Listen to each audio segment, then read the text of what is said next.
That is stated in the report. Not 1,250, not 5,000, 500. Now, people have asked me, well, where are the plans? There are no plans.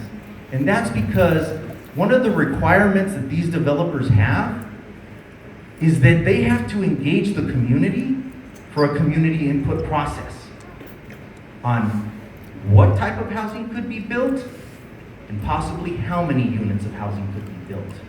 That is up for this community to decide with the developers. So I hope I've answered the questions for the neighborhood council. And at this time, I'd like to turn it back over to, okay. Sorry about that, folks. Okay. We understand Works has been pre-selected by the city as the developer. Why did Lincoln Heights have no input on the developer selection, or is there still an opportunity to select the developer with the best project proposal?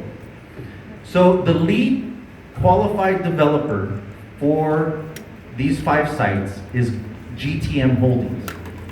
GTM Holdings has asked Works to be their partner. So as I was mentioning earlier, the difference between the Lincoln Heights jail process is that those were a list of proposals that were submitted. So what we did, for those of you that don't know, we had the top 3 proposals do a presentation on what they were going to do. There was no input from the community on whether it should have this or that, but we had a community panel that was able to review each of the proposals, also a large community meeting to provide input, and that community panel was able to make notes and share those notes with the city's review panel. So again, another community input process, but a different format. With this process that the community will be involved in, you will get to decide the design, the architecture, the units, and the type of housing. Very different than the other process. The other process is, this is our proposal. Do you like it? Do you not like it? What do you like about it? What don't you like about it? But nothing was going to change from those proposals, because those are the proposals that were submitted to the city. The last question is, Los Angeles city lots have been proposed for the development, and 5 are in Lincoln Heights. Please explain how this is reasonable or beneficial for Lincoln Heights. So out of the 12 sites, 5 are proposed here in Lincoln Heights, 4 are proposed, you're shaking your head, Mike, let's clarify. Go ahead. So five of the lots are being proposed here in Lincoln Heights. 11 parcels are being proposed in Council District 11, which is kind of the Venice, Westchester, West LA portions of the city. And then there's single sites throughout either the South LA or the San Fernando Valley. So as far as, do I think this is, please explain how this is reasonable and beneficial for Lincoln Heights. As I said earlier, and many of you will agree, there is a housing crisis and we need more housing. Some of you have said, could these developments also have a community center? That's something that you would need to propose during the development discussions. Some of you have even said, could there be a community kitchen? Could there be an additional gym? Can there be a youth center? These are all things that are great ideas that definitely can be proposed. They have been done with other developments, so there's no reason why they can't be done here. But this is ultimately a process that's going to require, see, all of you that are in this room tonight, to come back when the developers come to this community and say, this is what we are proposing. What do you think?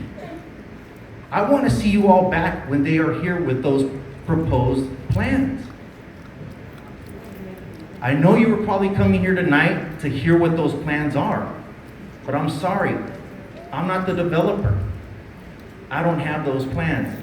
Next week, because some of you have asked, well, why don't the developers come now? Next week, they will be meeting with the Housing and Community Investment Department to sign what is called an exclusive negotiating agreement. That simply is a legal document that says that you now, as the developer, have legal permission to go out and talk to the community about what you will do on these parcels, and the city cannot talk to anyone else about developing on these parcels. There was a requirement in the report, and we made it legal by inserting it in the motion that we introduced. The community input is a requirement. This is not something that's going to happen in a year. It's not something that's going to happen in 2 years. The people that were pre-qualified in 2016 barely finished their exclusive negotiating agreement requirements by community outreach in December of last year. It took them a whole year to go through a community process. They still have to go through planning department to pull permits. I mean, they have a whole process to still go through.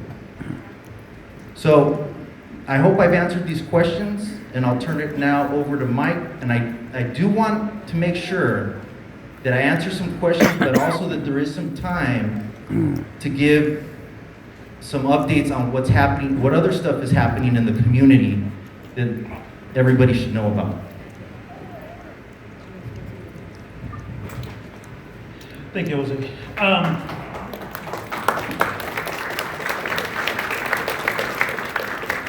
Part of the reason, just a quick response, Jose, to some of the things you said. Part of the reason why I think the majority of us are here is because it doesn't seem like it was a very clear and transparent process. So I was at the planning and land use, and you said that there was going to be a motion. That was completely true. Didn't expect it to come on Wednesday, the day before the motion was going to be put to vote. So really, that only gave us, the neighborhood council, 12 hours to try to rally some folks to go out to the city council and be able to have our voices heard. So really, only 2 people from all of Lincoln Heights were able to go to that city council meeting and actually voice our opinion. And that's what the problem is, that lack of transparency. That's what we're all feeling. Yeah. Yeah. And again, I completely agree with you. And as I mentioned before, there is going to be a community process. So again, I apologize, because well-intentioned, knowing that there is going to be a community process where the developers have to come out here and meet with every one of you, I honestly did not feel that I was being dishonest. Wi-Fi. So what is it that? Okay, so ma'am, I'm trying to understand. So you don't want no housing? Wi-Fi. So let me. So okay. Why not two? So let me. One. To be fair, is there anybody courageous enough to say that we need more housing? Okay. So this is. So ma'am, I hear you. So we're gonna go through this community process together, and I'll be honest with you. I hear you. You're telling me no. I respect that, ma'am. I really do. But I also have people over here that are saying yes. So in all fairness to everybody, we are going down this road together. Okay, we are going down this road together. And I see Erica, I see you, I know you don't want it. I hear you. No. Wi-Fi. Okay, so let me, no. So this is Wi-Fi. okay, so if you rather hear yourselves talk or have me answer your questions, it's your choice. Okay, so so Erica, you're saying that it's a done deal. It's not a done deal. No, No. got 5. So there is a distinction, right? So that is okay. An exclusive negotiating agreement is a document, as I mentioned, that allows them to come to talk to the community about the possibility of building housing and what type of housing and how many units. If you say to them,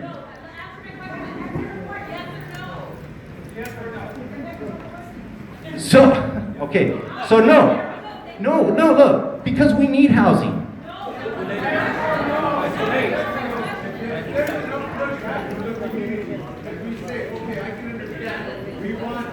Not parole housing. It's hard to listen when everybody's talking over each other. Go ahead. Out of like the 12 for the entire city doesn't make sense. Why are you gonna dump 5 of the fucking 4 blocks on private residence? That's okay. No parolee housing.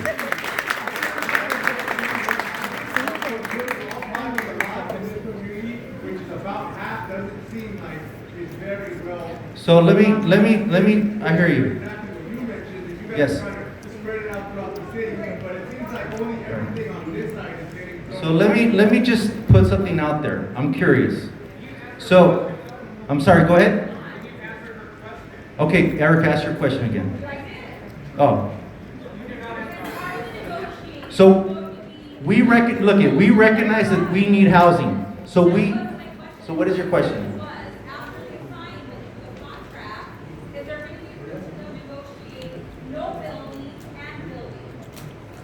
Yes. That is on record. What I think everybody has to understand is that that's why it's called negotiating agreement.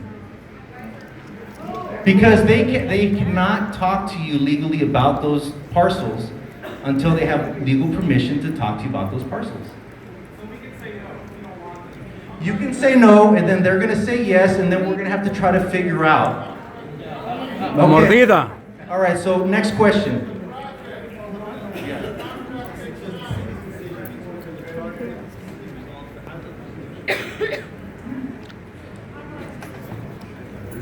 The question is, if the public has one point of view and it conflicts with the developer's point of view, who decides, like, who resolves it? The mordida decides. So the housing department is the authority on the exclusive negotiating agreement.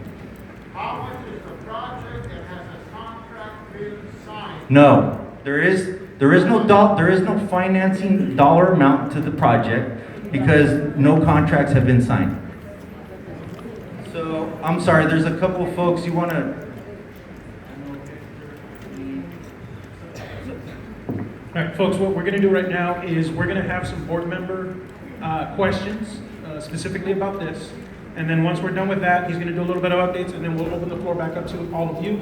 If you have more specific questions on the 5 lots. Can you record it while I go to the restroom? Oh my God.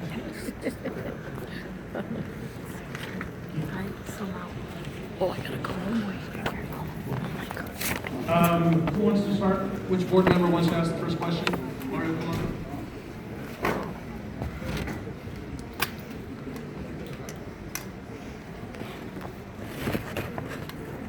Hello, everybody. It's good to see everybody here. I think this is very important because, number one, you can see, as you can tell, that everybody has different opinions about it. But at the end of the day, like, we as a neighborhood council, and I'm speaking for myself, we will obviously do what the community wants. My question to Jose is if we could define the roles between GTM, and the works, define the roles exactly. What does each one do? So from my understanding, GTM is the lead developer and their partner is Works.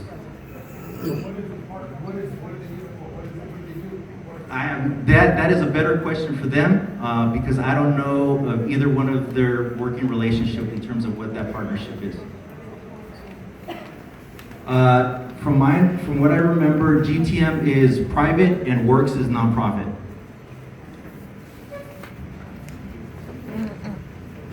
Get a cup of water. Oh, okay. 2 minutes. It's gonna be really people. That's correct. Now, when your boss took office in 2013, there was $60 million allocated for this district. to take 10,000 homeless vets off of the street. Now, since I already Googled it, the public can see it too, by Googling it. That money has disappeared. And one thing being a fourth generation here, when they built Chavez Ravine, 1940, those houses were allocated to be built up in Chavez Ravine. My grandparents tried to stop that. They still got their house taken away. And I don't think your boss is gonna stop anything because he doesn't have the backbone. And you tell Gil Cedillo,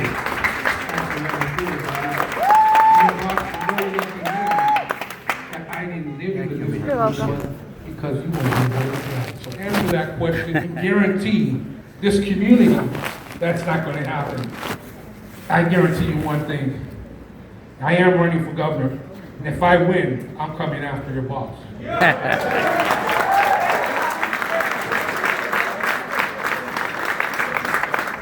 So I didn't hear a question. I mean, what's your question? Guarantee the public, if they say they don't want it, that your boss is gonna stop it. So Right. so I'm gonna tell you right now, that is a question, from my boss. Where's he at? And, where is he? Look. No. He wasn't, Excuse it. That was the true consummate. Art Steiner was at every meeting. Art Steiner was a consummate. He was at every meeting. He didn't hide behind his co-workers. He was at every meeting. He went to every single meeting, every event. Anybody that got sick in the community, he was there for them at their homes. sounds like a great man. I've heard a lot of great things about him. So, next question.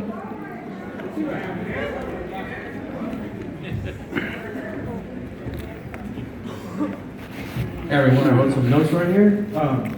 First and foremost, my name is Martin Gomez, and I don't have so much as a question as comments to make to you regarding what Mr. Jose Rodriguez has said.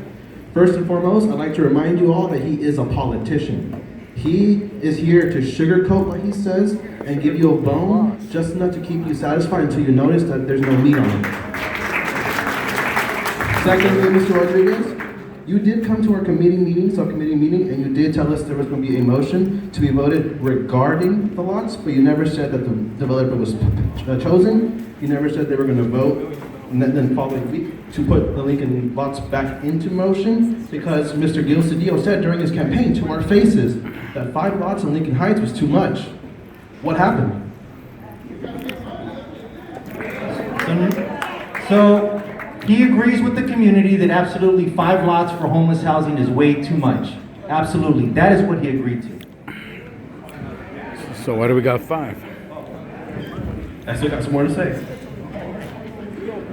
Okay, in addition to this, Have you been? Yeah. I have a chicken scratcher. You remember me? Okay, like you said, when the developer comes to speak to us and we have the right to say whether to build something or not, are you saying that we can say, okay, we want housing right behind us here for the seniors, just seniors and vets? Are you willing to go on record and tell us all that yes, we can only have that if we choose to only have that? Look, we will support the community if that's what they want. But the developer will have to come to you. So what's going to be important, I think, is that as you, as the neighborhood council, and as you hear from the community, is that you propose these ideas in advance. You can wait till they come to the community. I mean, you've heard from someone in the back and a few others that they don't want this at all. You've heard some others that say they want it. So that is a decision that this board will have to make. But what I would just ask you to keep in mind is that, I'm not a developer, right? So you wouldn't want me trying to build you anything, okay? I'm not an architect. I couldn't tell you how much could be built there, what can't be built there. But I don't see any problem with senior housing here. I don't see any problem with vet housing here. And lastly, I'm sorry to take up so much time. I just have one question. Is Gil Cedillo ever going to come and face us, the community, and tell us to our face? No, you won't. We don't want a developer we appreciate you making the time to come out here. We understand it's your job to be out here too. But it's his job as an elected official to come here and look every single one of us and tell us, I did this, I stand behind this. He's a coward. He's a coward. And I completely agree with you, and yes, he will be out here. So, When? whoa, hey, folks, let me finish the response. So, as I had mentioned to the board, when I first saw that this notice had him scheduled to be here, that he was never scheduled to be here. He has a scheduled conflict, that's why I am here. But I am here regularly. So, but he will be here. So, when the developers bring their plans to you to get their input, You're already making the plan. you want to see them before? They're already coming. Jose, can we get a commitment for Mr. Cedillo to be here in our February meeting, third Thursday of the month? He's got a month to figure out that schedule, because the community wants to hear from him. I think it's very important that he comes. So I will share that with him. I will share that with his scheduler, and I will work with you, Mike, on that. Yeah, good.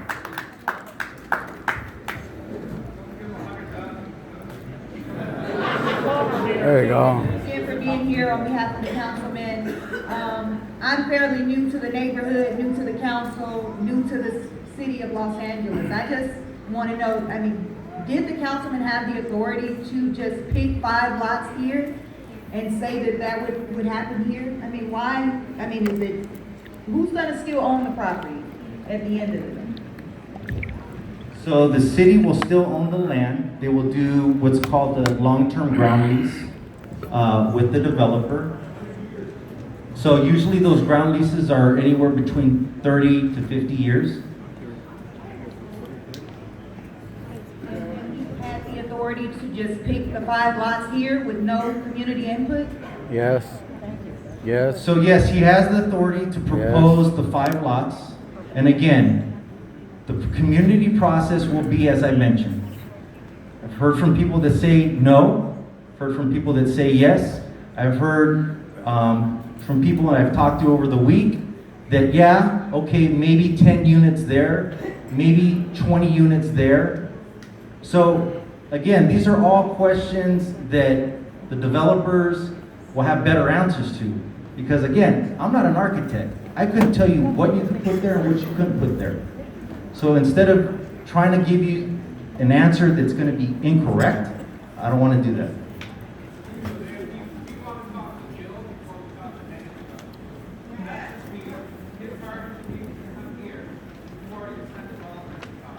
I will relay that message.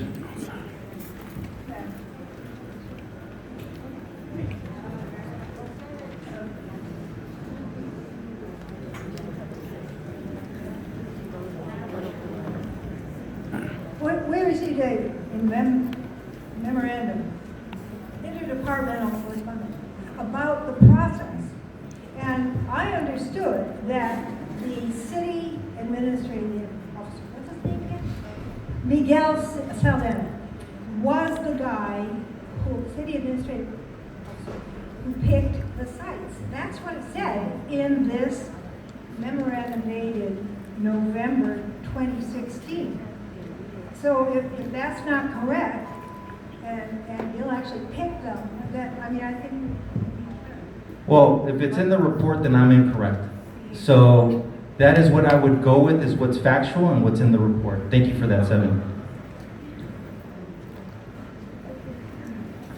Hi, just had a quick question. So when the developers come over here, and how are they gonna go about the meeting? Is it gonna be a town hall, or is it gonna be sending someone an email saying we're doing our best to give community input? No, they'll be expected to do exactly what I'm doing right here in front of everybody with hugs, socks, and kisses. So that is their job. If they want, look at, if they want to build on these lots, they know what it comes with, and that is they got to come and look at everybody that's here tonight, and I would imagine a whole lot more All right, so I hope that answers your question, Teresa.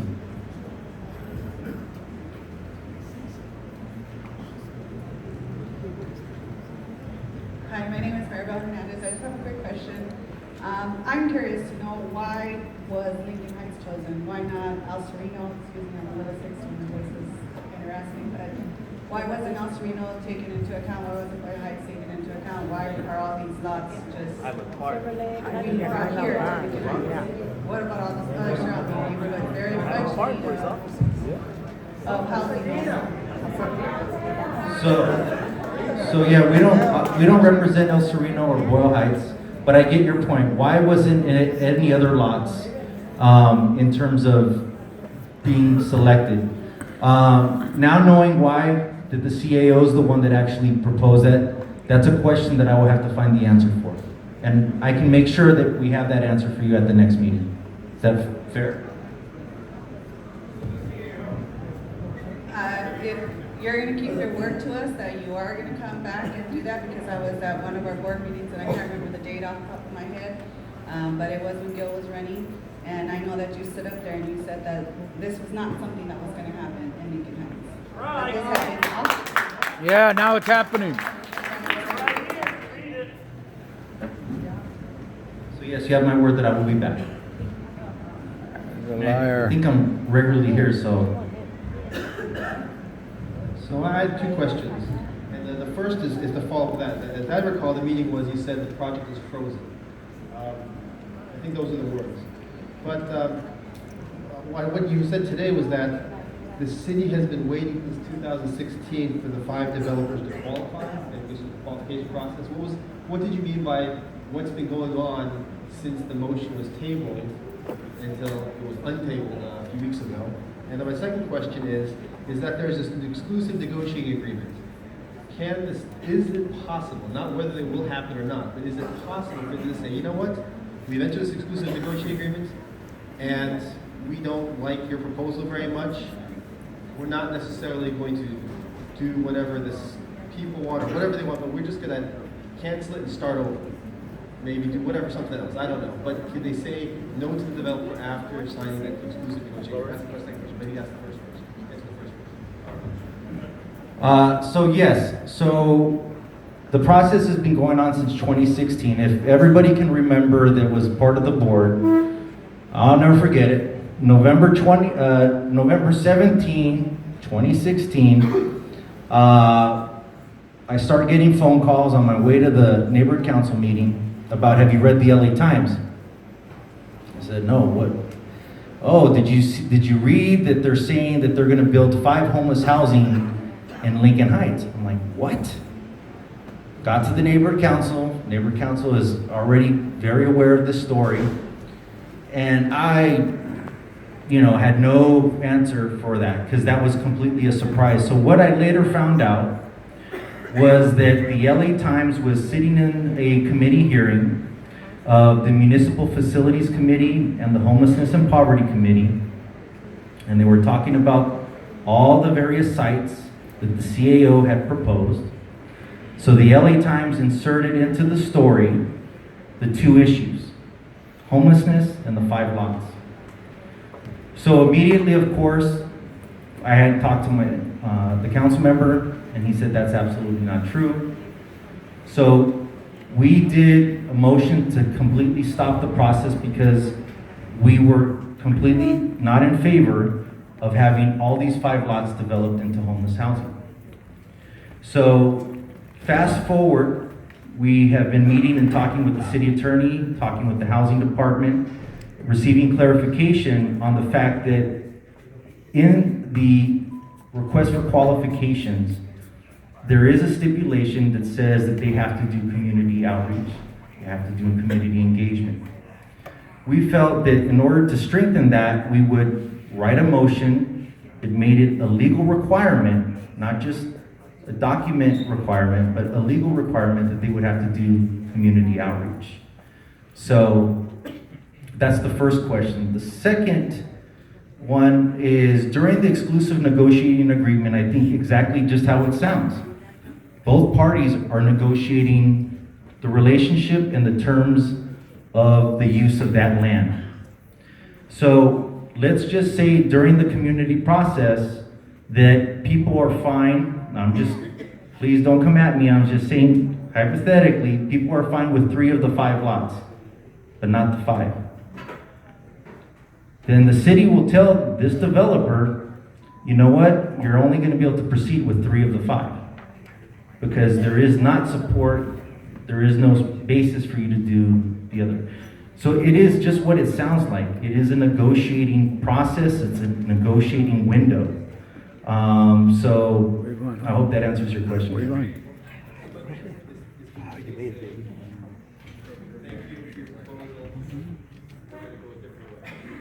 Again, not being familiar with going through a exclusive negotiating agreement, me, by interpreting the word negotiation, I think it would mean that if you're not satisfied, then you don't proceed to the next process, which is called the disposition of development authority, which means that now you give the legal permission to proceed with your plans, your permits. So that's what I said earlier, is that there's quite a lot of footwork that has to be done. There's a length of time that will be involved in this entire process. Anybody else want more?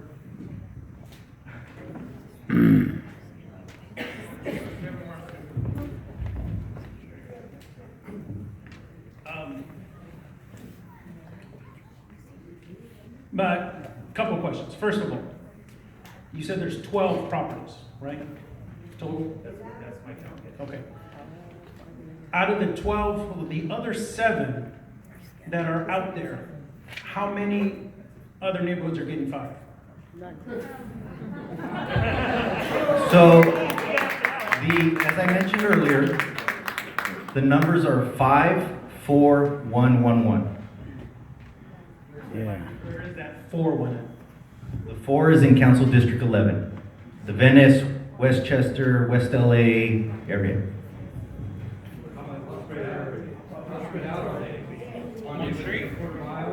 That, Caesar, I don't know that answer. But I mean, your point and the point the gentleman behind you and others have made of the feeling of the concentration, Density. I definitely have that noted, and definitely will make sure to share that.